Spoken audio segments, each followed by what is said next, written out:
telling the Sundance people that earlier. Aden, what did you think of the ending when you first read it? Is that on? Yeah. Okay. Well, I have a photo the morning I woke up, the next day, a photo of me, and it looks like I've literally put my face into the glass like that other character had.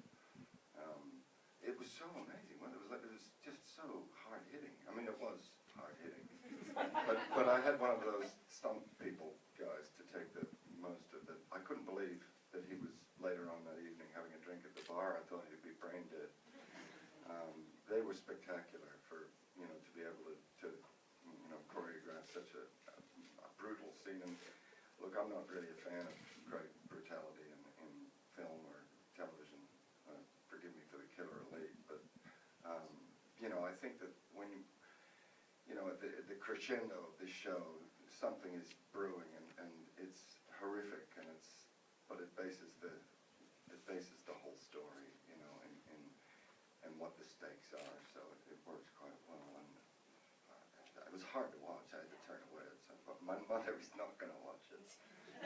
There's no way. I second that. I mean, there are two parts of it, of course. There's Daniel's beaten, broken body being taken away, and then there's him in his cell after Kerwin's been executed. It's only telling the story that was wrote. I mean, it's rare to read something and kind of watch the film in your mind, and 6 months later sit inside of a room and watch that same film that you'd hope to make or TV show.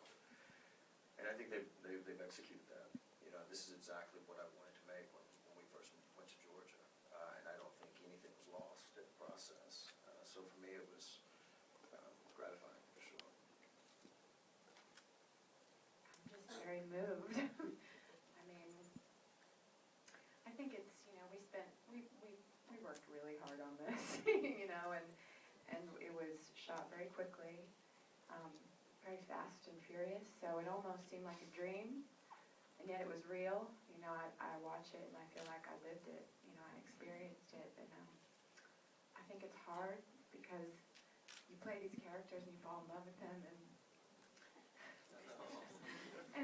it's was like this every time. we're a leaky family.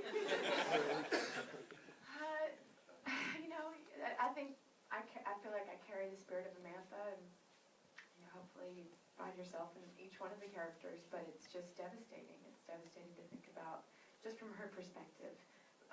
And I think also just for Ray, I think I'm just so in awe of his storytelling. So that's kind of where I'm at right now. Well, I'm dead. you don't care about season 2. He might come back. The ghost of Paulie. The ghost of Kirby's passing. No, when I first read the script, the thing that, at least episode 6, the thing that jumped out to me was that they pissed on him.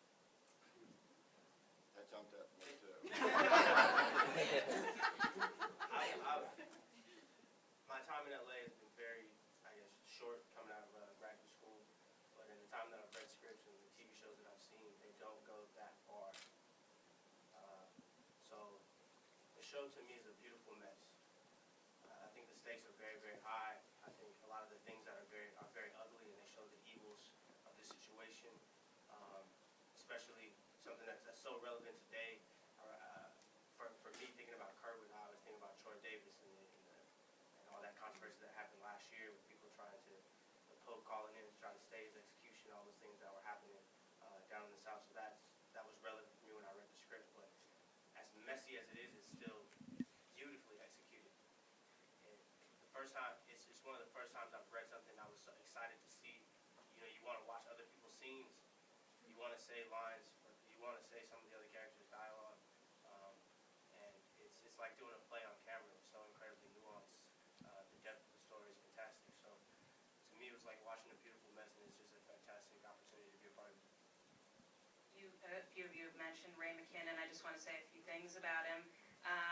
The Rectify creator, 2001 Oscar winner for Best Live Action Short, and a very talented actor himself. He isn't here today, obviously, but I just wanted to ask you all what it was like to work with him. He was fantastic. It was like having another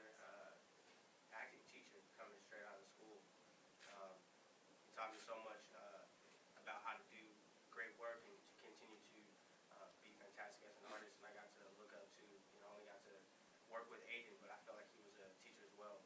Just being able to follow his lead, and I've been blessed so far in my TV acting endeavors to have great company leaders, Kathy Bates, and now to this strapping young lad at the end. So, but Ray McKinnon's crazy, man. You gotta watch out for that beard. Ray was lovely. You know, he put together such a wonderful group of individuals that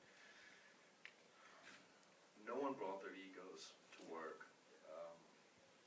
And it started with Ray. You know, this is a guy who just approaches everything with love and compassion, and through that created such a leadership and a sense of family and safe, so that we were able to take chances and feel comfortable doing so. And again, yes, having someone as I personally think Ray is such a lovely actor. It was such a clear gauge of where you were in the scene. You just trusted that he was at that monitor and that it was going to ring true. You know, so very grateful for that. Yeah, when you watch the show, it's just Ray. Just all over the show. I mean, it really is every single thing that you see and that we say and everything that you feel comes from his soul. So even though he's not here today, you saw him in quite precarious situations. Feels like a brother. I mean, it felt more like a teacher for life. You know, I feel like, I think, I don't want to speak for everyone else, but I think it really felt like it was more about life and beyond, and this was kind of our gift to the world out of this life that we got to do, and down in Georgia, and a part of me wonders, like, man, what did I do in my life, you know, that I got this gift, you know, how did I deserve such beauty and wonderfulness that is Ray McKinnon. He's just more of a guide as an artist, and yeah, I'm so grateful for him and this gift of Rectify. As from a technical level, I think, you know, to work with Ray as an actor, you're never allowed to be lazy. You know, he's very calibrated. He looks at what you're doing, and you might think it's the perfect take, but he will come and he'll say, well, Aden body is just a little bit. And that might be it.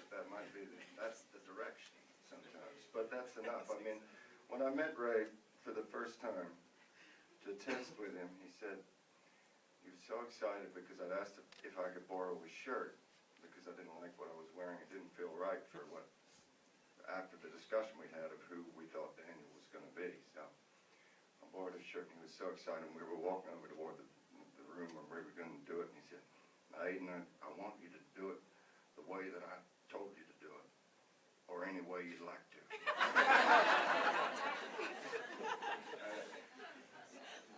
But he was I did get, he's a very delicate director technically, and artistically he is a mad clown. He has a beautiful spirit that hopefully will have the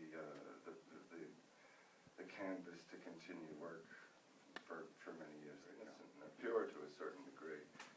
He's just come from a different type of womb. That womb is a womb of great violence and sadness and grief and terror and what you can imagine. And then he's jettisoned into this world of light and color and opportunity and option and love, which is perhaps the most dangerous thing to him, because he's had to very much hide, or not so much hide, but make dormant his feelings for anything. And what I found surprising in watching it in the forum today was the relationship that Daniel has with Kirby. Is very open. You see him much more alive, actually, within that prison than you do in many ways outside. So it's an interesting character to have to play, when really what you're playing is a man who's finding his way through darkness by feeling, you know, and unfortunately you're going to bump into things in that sort of situation, and those things might be very sharp and they might hurt. And really that's what the show is about, is those creatures hiding in the darkness, all interacting with this new arrival, and what does that mean to them, and career, or be it somebody's purpose, you know, or be it somebody's fear, you know, somebody's position in society. So, you know, on a technical level, there's so many wonderful aspects to how to look at Daniel as a character. I think prior to playing him, I was very attracted to him, but also as a reader, I was just moved by the premise. I was moved by the idea that there could be a story about this, and it could be that intriguing and that in detail, and in some ways extremely correct. When we finished the show, I had the opportunity of reading Damien Eccles' book, and that was after we played, and I hadn't done any research on Damien. I simply didn't want to, because of the zeitgeist at the time, and I didn't want any comparisons made. But with other people in the system, I certainly had looked at it. But with Damien's book, after having played it, I felt like I was reading a diary in so many ways of what Ray had opened, the landscape he'd opened to us for us to explore, you know. And so I have to take my hat off to Ray that his research had led him down that extraordinary path. We do know so little about the characters. We get little bits as we go along. Some show creators tell actors what they were thinking for backstories, and sometimes actors make it up themselves. What was Daniel like before prison? What was Kerwin's story? Was he actually... Yeah, so much of it's there, you know. We didn't have to fill in that much, and, you know, we kind of, I feel like we would all go to Ray. Everyone invited to the party, that party, had a very clear understanding that that's what we were doing. You know, like what Clayne said, you know, there was no ego that was brought, and so I think to fulfill that, you kind of have to come alongside Ray, and he come alongside you, and we just lift up the piece. You know, you just all are workers together in that capacity. So Ray was always there alongside. We had 5 different directors before him, 5 wonderful, egoless directors who were just so fantastic. And so it was definitely a group, but serving Ray's vision. And I think kind of to Aden's point from his audition, you know, Ray led with like, okay, this is what it is, unless it's something different, you know what I mean? So he knew to his core, and I think a lot of it is instinct and gut, but then he'd come in and be like, I don't know. And, you know, and then I think he said in the edit too, he said that a lot of times after he would give us direction, he'd be like, that was terrible. I should have gone with what they were doing. So I think, you know, he's an artist, and he definitely, you know, weaves in and out, and that's part of just kind of the collective feeling of we all just leave our egos over there and just try and serve the vision. And that's kind of how it went. Yeah? Unfortunately, that's all we have time for. We